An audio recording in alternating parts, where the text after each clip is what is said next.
Hey everyone, do you own a motorhome and you are just tired of getting thrown around? Every time a truck passes you, the wind blows you, you're just white knuckling, you're getting fatigued, you're afraid of for your safety and the safety of your family. Well, in today's video, we are gonna have an installation and a solution for you.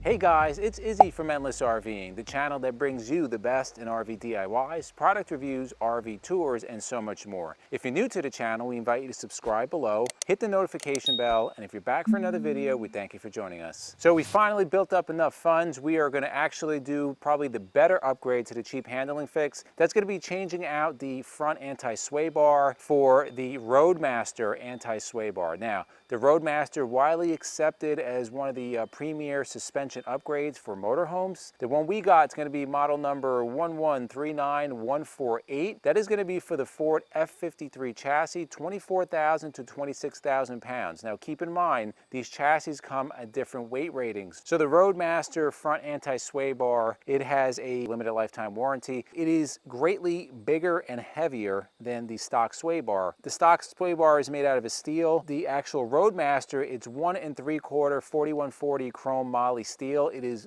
thick, heavy duty. The function of an anti-sway bar, what it does is that when your motorhome leans side to side, as many of these do, that anti-sway bar is going to stiffen that chassis and greatly reduce that side to side. It's going to try to keep it tracking straight. So what's going to come in the box? It is going to be your Roadmaster anti-sway bar.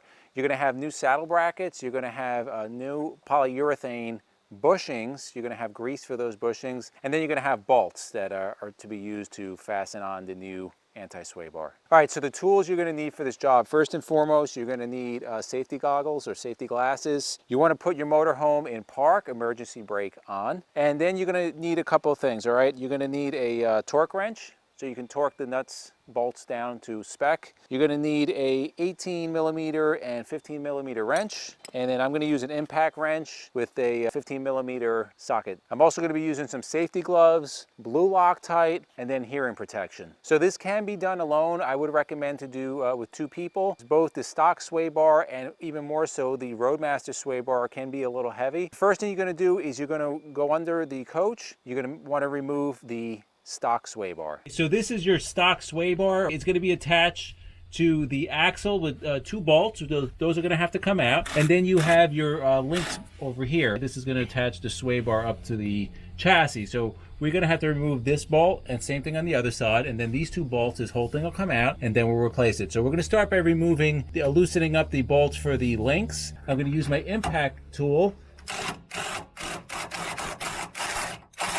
And that's out. We're going to do the same thing on the other side. All right, so I just want to quickly show you the difference. So this is the old stock one. All right, this is the new one. And look at the difference here on the thickness, and also significantly different on the weight. All right, so what you're going to have to do with the supplied grease, you're going to grease the inside of the bushing where it makes in contact with the sway bar. You're then it's going to be a 2-man job. I'm not going to be able to show you, but 2-man put the sway bar back into place. Once we get into place, we'll show you the final installation. It was kind of a 2-man job to get this on. It's pretty heavy. First of all, the anti-sway bar goes on the outside of the links, right? So what I did was I put the 1 bolt from the link through the hole on the sway bar, did that on both sides, so it's kind of hanging. And then what I did was I held the bar up while MJ slipped on the bushing and slipped on the bracket here, stuck the 2 bolts in. So I'm going to do the same thing on the other side. I'm actually going to show you how to do it. It's going to be pretty difficult to do with 1 person, but you're kind of going to get the idea. So I'm going to put it in with the like the slit going down toward the bottom. Also, just keep in mind, the instructions call to use the stock bolts, so that's what I'm going to do. We're going to use the stock bolts, all right? So I'm going to slide this. I'm trying not to get my head in the way here, but slide this on first to the sway bar. Then I'm going to come with the saddle bracket over, and then we're going to slide the stock bolts through. Remember, the nut is going to go on the back side, so I'm going to just loosely. I hope we're showing this. I hope so. This is tough under here, guys. Sorry. Yeah, sorry. If we had a lift, it'd be a lot better, but we don't. All right, so I'm just going to loosely secure this on the bottom, and then same thing on the top. I'm going to make sure everything's lined up. You might have to wiggle it a little bit. It's in there, and loosely secure it. Before I tighten these down, I'm going to put a couple of drops of blue Loctite on the thread, and then I'm going to tighten them down to 66 pounds. I believe that is the recommended torque for these bolts. I'm going to show that to you. Once it's all done, we're going to come back and let you know how it goes.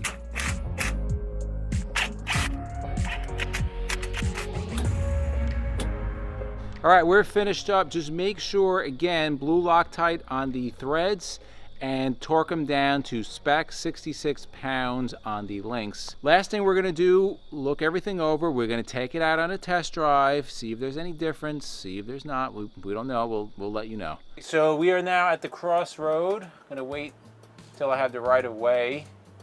And then we are gonna take these turns a little harder than usual. Again, I just wanna see if I feel a difference. Well, actually, I do feel a difference. That was way less lean. Did you notice that? Maybe I will when I'm doing it. So I took that turn a little harder than usual. I usually massage my way into those turns. Right now I'm doing, let's see here, I'm doing 40 miles an hour. Now this is a 35. I'm going to drop it down a little bit on this turn. I'm at about 43 miles an hour. And we'll see how it takes this turn. I'll try to see. So we've got a car coming up. I am at 35 miles an hour. I'm going to take the turn. I'm accelerating into the turn. 35, 37 miles an hour. People get out of the way. There you go. It's like Grand Theft Auto. Right. So now we have another turn here. I am at 37 miles an hour. I'm going to brake a little bit at 35. Let's take the turn. Yeah, there's a big difference. I'm whipping around this turn. The lean is significantly different. Yeah. So I took that turn about 32 miles an hour. Now, granted, you know, this is not a 911 turbo, but right now I'm taking these turns. I am at 32 miles an hour. Perfect roads to test. And accelerate. Yeah, this is a big difference. Big difference. Yeah. So guys, we hope you enjoyed this video. This is a very easy DIY. You don't have to pay a garage to do this. It took us about an hour. Not a big thing. If you found the video useful, please feel free to share this with others. Also in the comments below, have you done the cheap handling fix? Have you upgraded your sway bar? If so, how did it go for you? To the left of us, we're going to put our RV DIYs as well as our RV Essential Upgrades playlist. And for myself and MJ, we thank you guys for watching and we'll see you on the road.